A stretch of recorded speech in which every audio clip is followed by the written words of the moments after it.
Hello, my name is Richard Epps, and I'm a student at Athens State University. Today, we're going to discuss constructivism. During this discussion, we will define constructivism, talk about some of the leading theorists of constructivism, the types of constructivism, do a comparison of the constructivist classroom to the traditional classroom, and then we'll talk about the PAR model and actually give examples of how the PAR model actually works with constructivism. So when we talk about a definition of constructivism, what we're talking about is a learning theory that suggests that the best way to learn is to make meaning through experimentation and reflection. So we're looking at a purpose of a student-centered learning process with an approach that actually looks at the student as an active learner who actually who's a thinker who comes to the actual learning environment with already with experiences and knowledge that he's going to simply build upon with the new information presented. The basis of constructivism is basically saying that in this active process, information is converted from information to knowledge through that experimentation and reflection by the student. This is, they're talking about a mental process here. So as we kind of go forward, we'll look at a couple of different theory and the theorists behind constructivism. So when looking at those theorists, we're looking at folks like Jean Piaget, the Swiss theorist, the Swiss psychologist who submitted the theory of cognitive constructivism. We're looking at Lev Vygotsky, who actually submits the theory of social constructivism, and Ernst van Glassensfeld, who actually submits the theory of radical constructivism. So these three leading theorists are kind of actually building upon one another, and you'll see that as we kind of discuss these. So one is not better or than the others. As you see, we're going to kind of go forward. They kind of like are intertwined. So when we're looking at cognitive constructivism, again, this is a theory that was actually proposed by this Swiss psychologist, Jean Piaget. And Piaget basically submits that the cognitive constructivism is that actual mental process where the student converts information to knowledge. The key here is what he submits is the fact that that conversion from information to knowledge is limited by the mental and cognitive abilities of the learner. So to put this in a realistic context, we would not attempt to teach a 3-year-old algebra because they don't have the mental or cognitive ability to understand the information and then convert that information to knowledge. So cognitive constructivism is seen as the basis of the subsequent theories we'll talk about. So moving on, we actually looked at the theory of social constructivism as proposed by Lev Vygotsky, who was a Soviet psychologist. And Lev Vygotsky's theory basically says people in society majorly influence the experience of learning and how that student is going to actually convert that information to knowledge. Please note, as I said, Vygotsky did acknowledge the fact that it is a mental process of the conversion of information to knowledge. But what he's saying on top of that is that social interaction, and interaction could be from teachers, fellow student, friends, administrators, anyone who actually affects that, who interacts with that student, could possibly have an impact on the way they actually view that information and convert that information to knowledge. And it's not just limited to the classroom. This is also including external to the classroom interactions, such as friends, family, and things like that. And I would even go a step further to submit that also would actually include interactions or the student viewing interactions, such as interaction they see in movies, video games, television programs, or whatever. All of those kind of shape the social construct of that student, and that social construct of the student is going to impact the way they view information and the way they convert that information to knowledge. So this brings us to the final theory we want to talk about today, of being radical constructivism, which is the theory of Ernst von Glasersfeld, who was also a psychologist, and he was a professor at the University of Georgia. So in this theory, von Glasersfeld really focusing on the subjectivity. He is stating that the subjective view of the student affects the way they will actually interpret information and convert it to knowledge. So in a realistic sense here, we're looking at the fact that a student views information from a subjective point of view. And we all do. So we got to look at it like this. Let's say we have an inner city student who has never, ever seen a boat other than in pictures. And then he actually goes into a classroom and is presented with a problem of estimating the size of a boat. This student would not have any context as to, no real context as to estimate the size. So if the teacher simply says, what is the size of a big boat? I mean, to most learners, we would look at, are we talking about a big personal boat, such as a fishing boat? Or are we talking about a commercial boat, such as a tugboat or a ocean liner? Or are we talking about a military boat, such as the aircraft carrier? All of these things have a different context of a large boat. So, in that subjective view, if I don't have that exposure to those different elements, I cannot, look at that from that context. I'm going to say what a large boat is. One of the examples I read throughout the text was that a teacher asked the students, "Okay, students, I want you to measure the length of the Mayflower." And so the key in the reading was that the fact that the teacher did not introduce a ruler and start from there. She just basically allowed the students to actually construct their own method of measurement to actually explain the length of the Mayflower. And then you can actually see that subjectivity in action there. So again, we're looking at radical constructivism. It looks at the subjectivity of the student. Social constructivism looks at the social interaction affecting the way the students process information to knowledge. And then the cognitive constructivism actually really looks at the fact that it's a mental process that is limited by the mental and cognitive ability of the student to convert information to knowledge. So how does the constructivist classroom differ from the traditional classroom? So when we're looking at that, we want to talk about stuff like the curriculum. We want to talk about things such as the students and how they are viewed.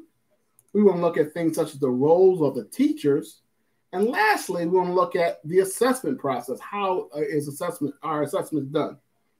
So if we really look at this, we actually want to do a side-by-side comparison.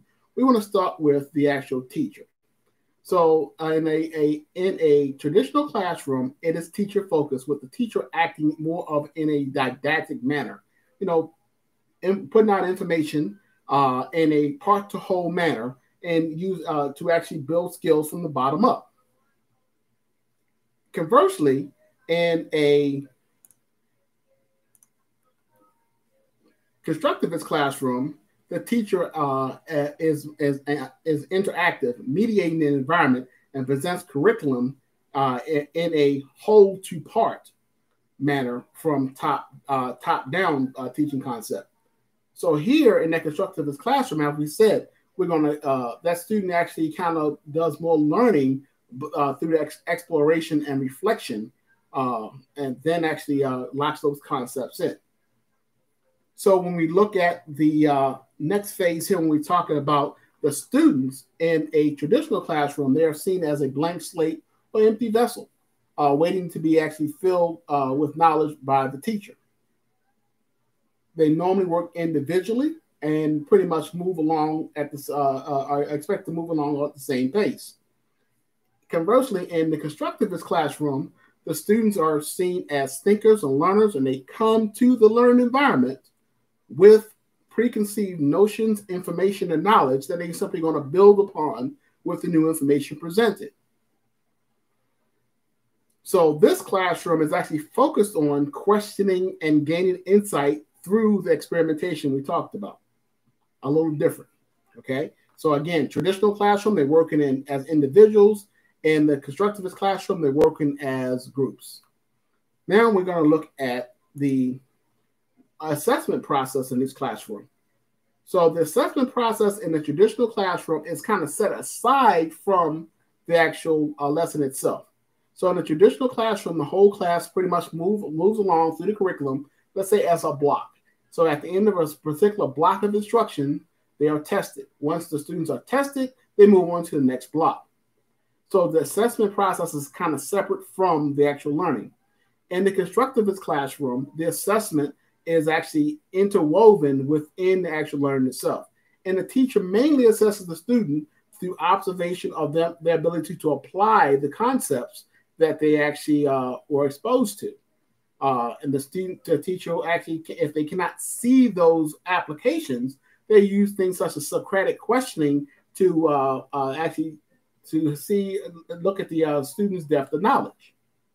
So again, two different views of the classroom. One is not better than the other. I just want to kind of point out, the differences in the classrooms. So when we talk about the next part here, we're looking at the PAR model. The PAR model of learning was actually proposed by Geoff Petty in his book, Teaching Today.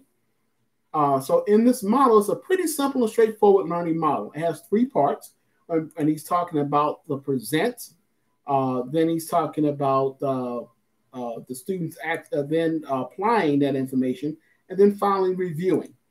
So when we talk about presentation, so the student is presented the information. That takes up 35% of the actual learning time. So that presentation could be anything from a straight lecture in the classroom, students self-learning on their own, watching videos, reading materials, textbooks, looking at websites. That presentation of the concepts and material is actually done in a number of ways. Once the presentation is complete in the PAR model, then the student moves to the apply process, which is the largest part of the time segment for the lesson. This has been dedicated to about 60%. And so here the student actually applies the concepts that they actually were exposed to.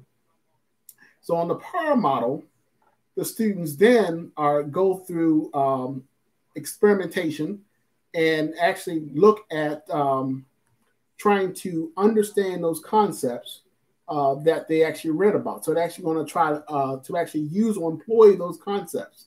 So in this phase, the concepts are further solidified in the student's mind, and the misconceptions are actually identified and clarified. Now, that identification of misconception can be done in a number of ways. The student could actually self-identify those misconceptions by actually looking at the actual hands-on, as we talked about before, and realizing, oh, that can't work this way. It must be this way, and this is because this. Again, helping them further actually locking those concepts. It could be, through peer interaction. It also could be through teacher or instructor feedback. So there's a number of different ways that students get that course correction or whatever in that apply phase. So this brings us to the last phase, being the phase of the review. So in the review phase, which is the last 5% of the lesson time, key points are confirmed. So here the student actually confirms those key points, and the instructor may want to emphasize those key points by highlighting those things that's going to actually link that lesson that they just learned to prior or future learning experiences. So kind of putting in context there for the student. So as we go forward with this PAR model, we want to kind of look at an example of how the PAR model can actually work in the context of the constructivist theory. So let's look at it this way. I would submit that a classroom using the freezing water experiment would actually be a perfect example of this. And since we just finished a block of instruction on the flipped classroom, let's use that as an example. So in a flipped classroom model, the applied process would be where the student would actually get material, review material prior to coming to class. And that material would actually pose the question, does warm water freeze faster than cold water? The student would actually do all the reading materials, concentrating on, the laws of thermodynamics, looking at the Mpemba theory and things like that, and, get all that reading done and understanding. Again, that's that first 35%. When the student comes to class, the teacher would kind of review those highlights or whatever. So again, checking on to ensure that self-reading was done and the student understands, at least has a basic understanding of the framework before they move into the applied process. So in the applied, the student will actually do that experimentation. So let's say this teacher asks the students, so how could we actually prove which one freezes faster? The student would suggest that we could do an experiment of actually freezing water, one bowl of warm water, one bowl of cold water, and measure the results. So the teacher would actually support this by giving them the materials to actually conduct the experiment. As the students conduct the experiment, the actual teacher would actually kind of observe and again, as we talked about before, do that Socratic question to see, asking questions. So why does this happen this way or whatever? And let's say the student actually gets the information incorrect. The teacher could then use techniques such as, well, the other group over there got a different answer. You might want to look at that, and you might want to talk to them about how they got that different answer. Or the teacher could say, well, I don't think that's correct. You may want to relook that again.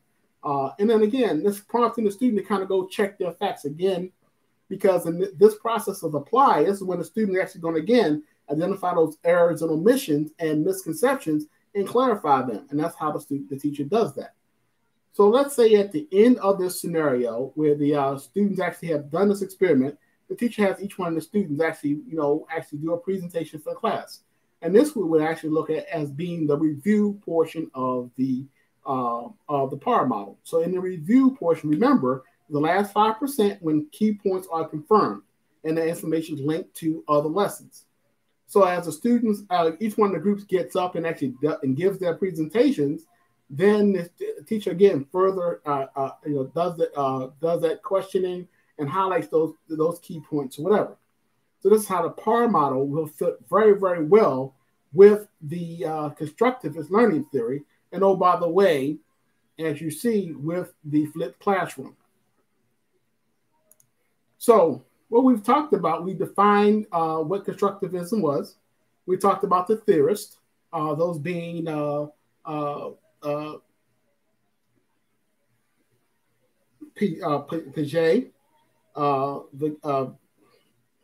Jean Piaget, and then Lev Vygotsky, and lastly, Van Glassensfeld. And then the three different theories of being the cognitive, the social, and the radical constructivism. Lastly, and then we actually looked at a comparison of the two different classrooms and looked at the more of the individual-centered classroom being the traditional one, and the group-centered classroom and the hands-on classroom being the constructivist classroom. And then we talked about the PAR model and gave examples of the PAR model.